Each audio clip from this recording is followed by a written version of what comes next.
guys, we're back for another video on the channel this week, and today we're talking about power windows. If you don't know what a power window is pretty cool. You can put like a ball of light in your hand here like this. Kind of cool, right? For Halloween, maybe? Or you can do masking, you can do specific color grading stuff. It's really cool. There's a ton you can do with it. So I'm just going to kind of give you a little intro to power windows, how they work, how to find them, and how to use them a little bit. So that's what you're going to learn in this video. And again, there's tons of stuff that you can do with them. They're really cool and they come in super handy. So let's jump into DaVinci Resolve and check it out. Here we are in DaVinci Resolve. I've got a few clips on my screen here, and these clips are from an upcoming crash course that I'm going to be putting out. It's an updated version of getting started in DaVinci Resolve. In case you're interested in that, keep your eyes open for it. But I just got a few clips in here that we're going to work with. So first question is, where do I find power windows? So to find power windows, you want to come over to your color tab. Click on this guy right here. Brings you to your color tab. Now your window may look a little bit different than mine. If it does, you can try clicking any one of these buttons along the top here to try and make it look more similar to my window here. But in order to find the power windows, you want to come down to your menu bar right here, and you want to click on this ellipse looking guy. It says window if you hover over it. So right down here is the area where you create your power windows. So power windows are created on nodes. So if we look at this area over here, this is our nodes, and if you're not familiar with it, basically any kind of color correction that you do gets placed onto a node. You can have multiple nodes and it can add up your corrections. For me, basically, I kind of try to keep things in separate nodes so that way when I'm making my corrections, if I ever need to go back, it's easy just to go to one particular node and make the changes I might need to. So let's get right into adding our first power window. Let's say in this image here, I'm actually going to make a little more room on my screen here. I'm going to turn off my clips. Let's say that in this clip here, I'm just going to come to the middle. Let's say I want to add a vignette around my video here. So in order to do that, what I would do is I would come to my nodes. I'd create a new node by pressing Option or Alt S. That's going to give you a new node. Click on your node so it's active. Then you want to come down to your power windows area here, and you've got all different kinds of shapes and things that you can make a power window with. So you've got a square. So if you just click on it, you see it drops a square up there for you. You also have a circle. You've got a line, a box that you can change. So just turning these guys off real quick, you also have a pen tool. And this allows you to draw a power window around anything that you want. And to use it, you just click wherever you want to go. Now if you click and hold, you're going to notice you're actually going to be able to adjust that line and give it a little curve or move it around. So that's one option that you can do here as you're drawing a freeform shape, just to help smooth it out and make it fit whatever shape you might be tracing. And to close up the shape, just come back to where you started, and boom, there's your power window. And the last one that we have down here is a gradient. So if I click on that, you're going to see it gives me a line with an arrow. So you can rotate this wherever you want. You can move it wherever you want. And you can also stretch it out if you want to make that gradient more gradual. And if you actually take a look over here in our little node, you can see what the gradient is doing. So if I grab the arrow and I make it shorter, you can see it's more of a harsh transition there. So now what if you want to see what's going on with your mask here? Let's say I'm dragging this out and I can see it's fading it here, but how do I see what's going on in my larger video clip here? Well, if you come up to this icon here that looks like a little magic wand, you click on that, and that's going to show you what's being affected versus what's not being affected. Now you notice it changed to the eyedropper tool here. So if you want to change back to your window so you can make adjustments, come on over here to this guy, hit the drop down, and come back to power window. So now you can see as I drag this, it's showing me what is getting affected by my power window. So I'm actually going to get rid of this guy, and let's just go with a regular circle mask here. So when I'm looking at the image this way, what it's telling me is that everything that is in the gray area is not being affected by my power window. So you've got different handles here on any one of your power windows. You can grab them and drag it out. You also have the ability to feather this edge. So this white line right here is the center of your power window, in this case, our circle. Then this little inside line here shows you where the fading or feathering starts, and the outside line shows you where the feathering or fading stops. So you can adjust the feather by grabbing the little red circle here and dragging that out. And you can see it changes the amount of feather here on whatever changes I'm making. So let's just make an adjustment here so we can see what's going on. Then we're going to talk a little bit more about the power windows and how we work with them here. So I'm actually going to turn off this little highlight icon. And let's say I wanted to make a vignette like we talked about earlier. So I'm going to make this a little bit bigger. And then a quick way to do a vignette is if you come to your curves here, you just grab the middle of your curve and drag it down. And now you notice my face is getting dark. That's not what I want. I want the outside to get dark, not my face. So how can we change that? Well, let's jump back into the power window area by clicking this icon. Now we can see our power window here. We know it's this circle that's right here. Well, we want to invert that. We want to flip it. So we want the outside to be dark, not the inside.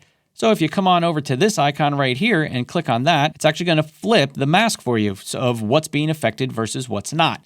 And now if you look in the little window over here, you see now the inside is not being affected, only the outside is, and that's exactly what I want to use. And this icon right next to it here is going to help you when you have multiple power windows, and it's just going to help you make sure you see what you want to see. So if you can't get the look you're looking for, the right things aren't working, if you're inverting and trying to change the power windows, try clicking on that icon. That might help you out too. So a couple other cool things that we have over here. If you look in this area, this is a way that we can make adjustments to our power window without grabbing the little icons here. Maybe we want to be a little more precise. So you've got your size here, obviously changes the size. Your aspect will change how wide it is. You've got pan, which moves it back and forth. Tilt, which will move it up and down. Got rotate to rotate it. And the opacity, you can drop back the opacity if you don't want it to be as strong as it might be initially. You also have softness down here. So softness is basically that feathering we just talked about a few minutes ago. So if I click here and I just hold my mouse button, I can drag it down, and you see up top there, it changes your feathering on your power window there. You can also zoom out here so you can see how far out your power window goes.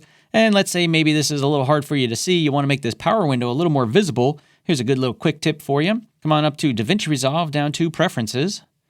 Go to the User section, Color, and then come over here and click on this, High Visibility Power Window Outline. And then go ahead and hit Save. So now that power window really sticks out for you. This is good if you're having trouble seeing where that power window actually is. So that's how you create a simple vignette using a power window. And let's say maybe you don't want to see the power window. Well, if you come down to this little icon right here, click on that.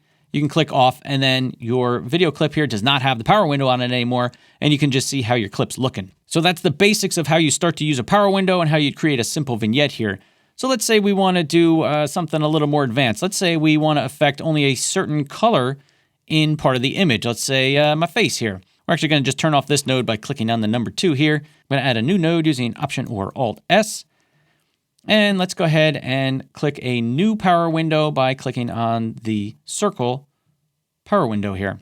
Now you notice when I clicked on it, I don't see anything. So if we come back to our little icon right here, and I'm going to come down and click on power windows. So let's zoom in here and put this right over my face. We're going to change the size here, get it a little closer around my face. Yeah, you can even feather it a little. So let's say I just want to change, say, the color of my face a little bit. Well, what I can do is put the power window here, and I can come and grab the qualifier.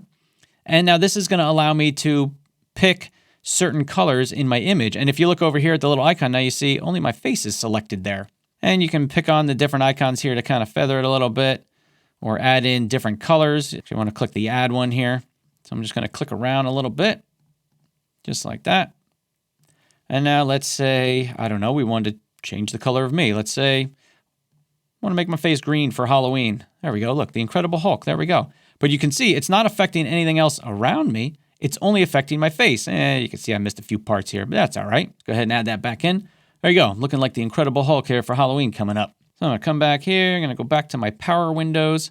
So maybe I'll just stretch that out a little bit so it covers my face a little bit better. But there you go. That's how you would select a specific color within your power window so that any changes you make are only affecting a specific color within your power window. So it kind of gives you a way to make adjustments to specific parts of your image. So let's say if I played through this clip here, so you can see as I play through the video there, my head pretty much stays in the same spot. But let's say I wanted to track the power window here with my head. How would I do that? Well, in order to do that, you want to use the tracking tools right here in the color tab. And to find those, just come on over to this icon, hit on that, and you're going to be in the tracker. So you've got different ways to track. You can take a look at some of these tools here.